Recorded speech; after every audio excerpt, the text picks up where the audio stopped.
सोलापुरात गढूळ दुर्गंधीयुक्त पाण्यासंदर्भात भाजप आता आक्रमक झालेली आहे।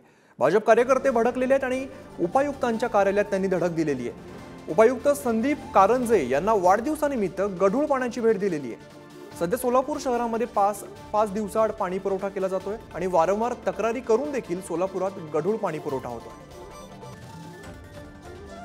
अधिक माहिती देत आहेत आमचे प्रतिनिधी अनिकेत गायकवाड। अनिकेत, सोलापुरात आता भाजपा चांगलीच आक्रमक झालेली बघायला मिळते। गढूळ आणि दुर्गंधीयुक्त पाणी येत आहे।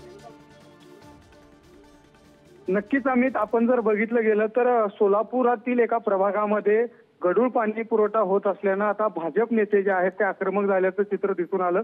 खरं तर आज महापालिका उपायुक्त संदीप कारंजे यांचा वाढदिवस आहे आणि या निमित्तानं भाजप नेते अनंत जाधव यांनी त्यांना जे प्रभागात आलेलं गढूळ पाणी, जे अत्यंत दुर्गंधयुक्त पाणी होतं, ते पाणी जे आहे ते आता उपायुक्तांना ते भेट म्हणून दिलेलं आहे। खरं तर गढूळ पाणी जे आहे ते बॉटलमध्ये भरून जे आहे ते त्यांनी उपायुक्तांच्या थेट दालनामध्ये जे आहे ते गेले आणि एक आगळं वेगळं आंदोलन जे आहे ते भाजप नेते अनंत जाधवांकडून केलं जात होतं।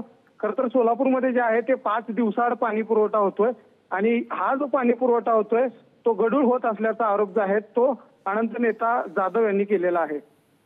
निश्चित अनिकेत, त्यामुळे सोलापूरकरांना स्वच्छ आणि नियमित पाणी पुरवठा कधी होतोय पाहणं महत्त्वाचं असेल। धन्यवाद या सगळ्या माहितीसाठी।